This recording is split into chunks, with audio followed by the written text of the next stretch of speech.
दोस्तों आपके सामने एक सेंटेंस लिखा है आई हैड माई लंच। क्या ये सेंटेंस सही है? यस या नो लिखकर कमेंट में मुझे बताइए। और मैं आज आपको बताता हूं is, am are, was, were, has, have been, had been, इन सभी के कंप्लीट यूजेज और साथ ही साथ इन सबकी आपस में कंपैरिजन कराऊंगा, एनालिसिस कराऊंगा और आपको इसमें महारत हासिल करा दूंगा। तो वीडियो में मेरे साथ एंड तक बने रहिए। आइए शुरू करते हैं।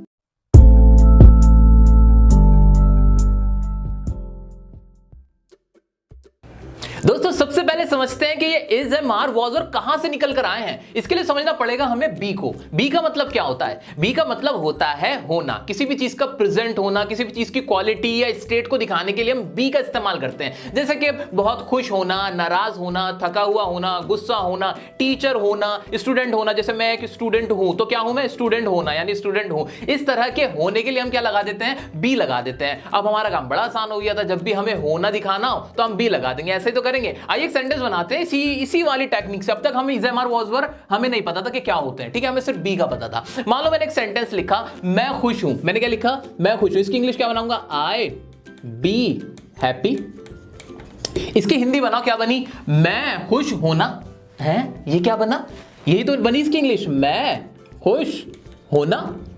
अरे यहां पे तो मुझे हूं लगाना था क्योंकि आवाज तो हूं में निकलनी थी, लेकिन बी का मतलब तो होना होता है। यानी मुझे कुछ ऐसा वर्ड भी चाहिए था जो मैं के साथ हूं की आवाज को निकाल दे। बी तो मैं चाहता था, होना तो मैं दिखाना चाहता था कि वो चीज प्रेजेंट है। मैं कैसा हूं? खुश हूं। तो मैं इस खुशी को दिखाना तो चाहता हूं कि मैं खुश हूं, लेकिन हूं की आवाज नहीं आ रही थी, होना की आवाज निकल रही थी। ऐसा कोई वर्ड नहीं मिल पा रहा था। इसलिए हमने क्या करा? हमने ये करा कि जो हमारा इज था, हमने कहा कि भाई जितने भी सिंगुलर्स होते हैं ना, जो एक होते हैं, एक व्यक्ति या वस्तु या चीज की बात की जाती है, उसके साथ तो इज लगा देना, ठीक है? और ऐसे ही जब हम आई का इस्तेमाल करें, मैं का इस्तेमाल करें, उसके साथ आप आई लगा देना। और एक से ज्यादा चीजें हो, प्लूरल हो, उसके साथ आप आर का इस्तेमाल कर लेना और हमारी समस्या सॉल्व हो गई। आवाज अब भी देखो, इधर देखते हैं हम जरा। मैं खुश हूं, इसकी इंग्लिश अगर मैं बनाऊं आई एम वेरी हैप्पी, मैं बहुत खुश हूं।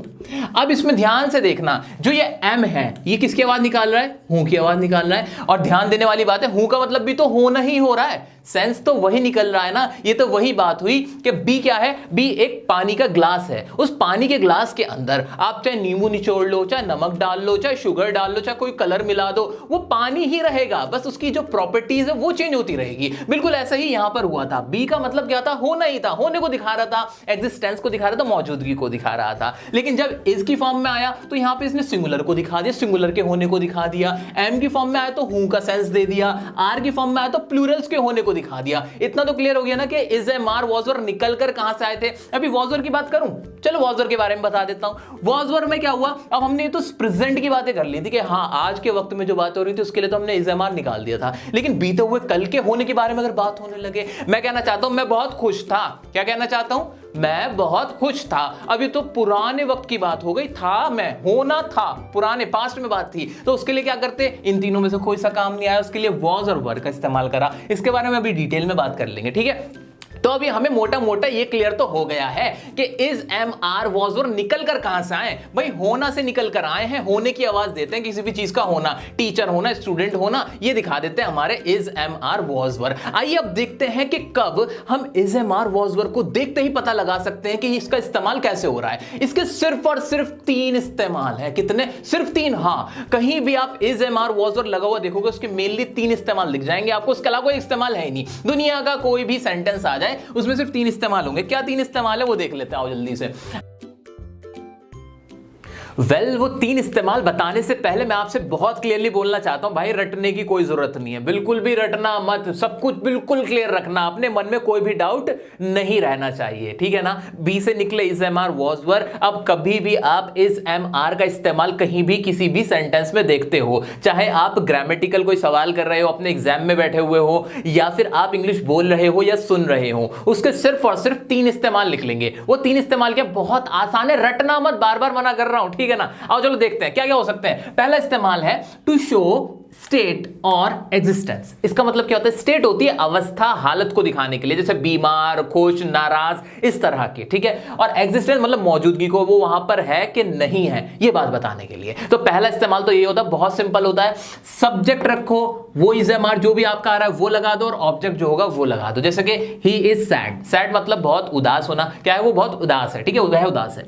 यू आर अ डॉक्टर, आप क्या हो? डॉक्टर हो। क्या दिखा रहा है भाई? आपकी हालत, क्या क्या पोजीशन है आपकी, कि आप एक डॉक्टर हो, बस होने को ही दिखा रहा है। यहां पे ध्यान देखो, अपना कॉन्सेप्ट मत छोड़ना। बी का मतलब होना होता है, और यहां पे आर भी क्या दिखा रहा है? होने को ही तो दिखा रहा है। यू आर अ डॉक्टर, कि आप क्या हो? एक डॉक्टर हो। वी आर योर फ्रेंड्स, हम क्या है? तुम्हारे, हम तुम्हारे दोस्त हैं, ठीक है। तो ये पहला इस्तेमाल हो गया। कोई भी सेंटेंस आया, मैंने देखा कि वहां सब्जेक्ट के बाद इज एम आर लगा और ऑब्जेक्ट लगाए, तो मैं समझ जाऊंगा उसका सेंस क्या निकल रहा है, उसकी फीलिंग क्या आ रही है, क्योंकि सेंस है तो इंग्लिश है, अगर सेंस नहीं, इंग्लिश नहीं, ठीक है। अब चलो दूसरा क्या है? दूसरा इस्तेमाल जो होगा वो होगा प्रेजेंट कंटीन्यूअस टेंस में, प्रेजेंट प्रोग्रेसिव टेंस में। ये क्या होता है भाई? टेंस क्या होते हैं? टेंस नहीं देखे, पूरी वीडियो बना रखी है यूट्यूब पे, सबसे ज्यादा टेंस की वीडियो जो देखी जाने वाली वीडियो है वो मैंने ही आपको बता रखा, मेरी ही बनाई है, तो वो प्लीज देख लेना। अगर नहीं देखे, टेंस पूरे पक्के क्लियर हो जाएंगे, ठीक है। अभी मोटा मोटा बता देता हूं।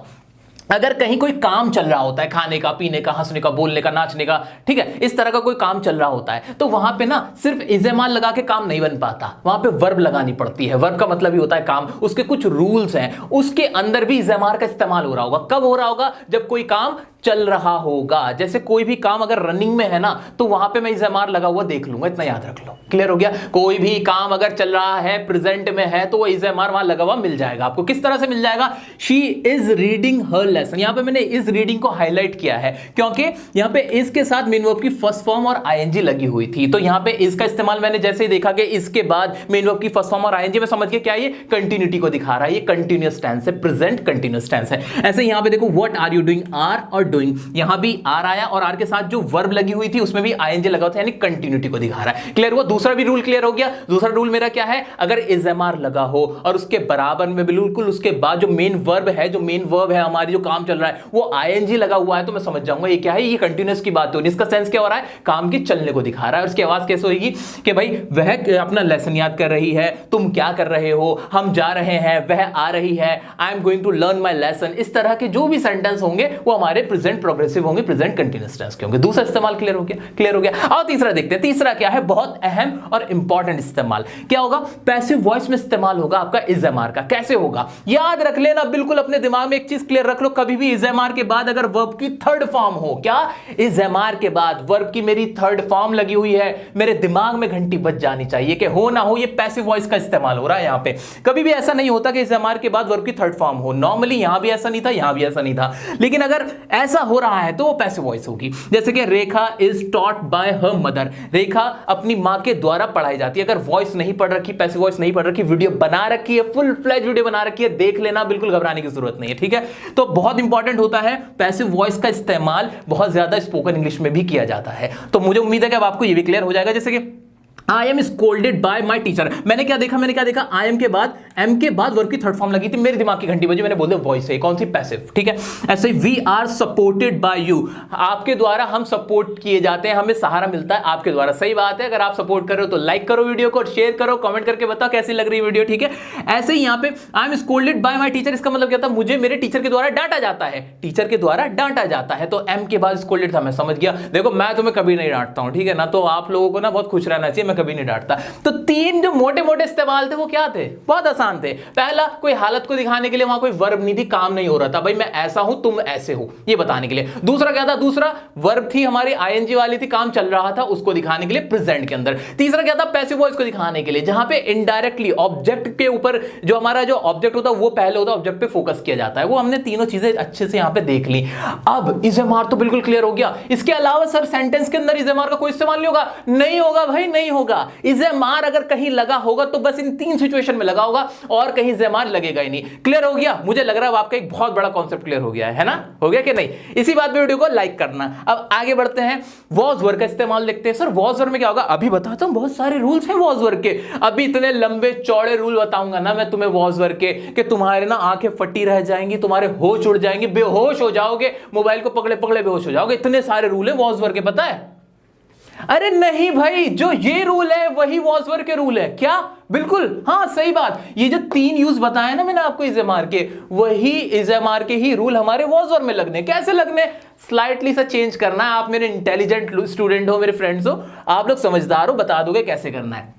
यहां पे जो स्टेट और एग्जिस्टेंस दिखाया जा रहा था वो किसके लिए दिखाया जा रहा था? प्रेजेंट के लिए दिखाया जा रहा था, अभी के लिए दिखाया जा रहा था। अगर वो पास्ट के लिए दिखाए जाने लगे तो वहां क्या लग जाएगा? was वन लग जाएगा। तो पहला इस्तेमाल यही वाला होगा, बिल्कुल यही वाला होगा। बस फर्क क्या हो जाएगा? इसकी जगह यहां पे आर की जगह यहां पे क्या आ जाएगा? was और वर आ जाएगा, ठीक है, और कुछ भी नहीं। फॉर एग्जाम्पल अगर मैं चेंज करता हूं इसको, ही इज सैड, वो कैसा है? वो बहुत उदास है, वो उदास है, ठीक है, मेरे मुंह से बहुत निकलता है, उदास है, ठीक है। ही इज सैड, वो क्या उदास है। अगर मैं कहूं वो उदास था तो क्या आ जाएगा? He was sad. अच्छा, वॉज किसके साथ, वर किसके साथ? सर ये तो बता दो। सिंगुलर के साथ आएगा वॉज, या फिर आई होगा उसके साथ भी वॉज आएगा, और प्लूरल्स के साथ क्या आ जाएगा? हमारा वर आ जाएगा। क्लियर हो गया कि नहीं? बिल्कुल क्लियर हो गया, बिल्कुल। सिंगुलर्स के साथ आई आएगा, वॉज आएगा, और आई के साथ भी वॉज आ जाएगा, और प्लूरल्स के साथ वर आ जाएगा, ठीक है। यही वाला रूल यहां लगा दिया। यू वर अ डॉक्टर, तुम डॉक्टर थे। वी वर योर फ्रेंड्स, हम तुम्हारे दोस्त थे। इस तरह से हमने स्लाइटली सा चेंज करा, कुछ भी नहीं करा, सिर्फ क्या टेंस देखना था, पास्ट हो गया, प्रेजेंट से क्या हो गया? पास्ट हो गया। सेम रूल, पहला रूल क्लियर?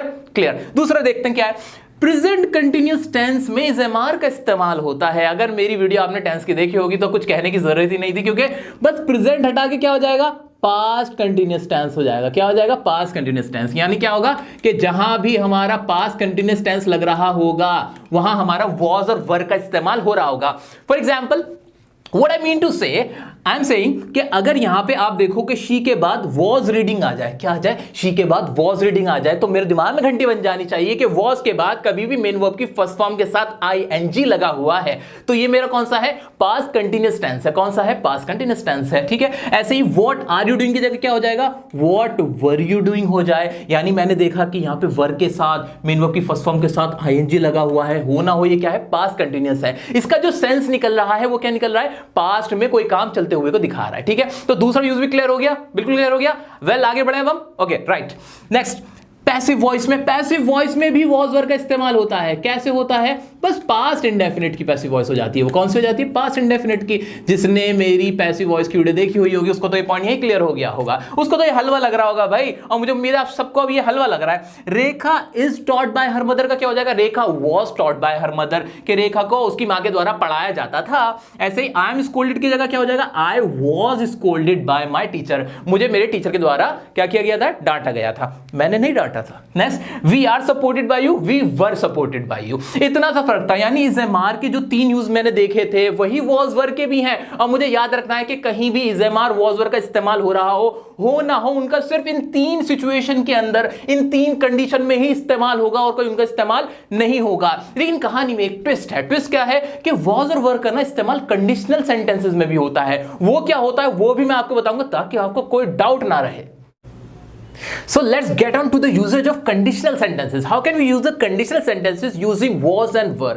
बहुत मुश्किल काम लगता है लेकिन बड़ा आसान है, बहुत आसान है, बताता हूं। कभी भी आपको was were का इस्तेमाल अगर मैं तुम वह होता कहने के इस तरह से करना हो तो वो कैसे होगा?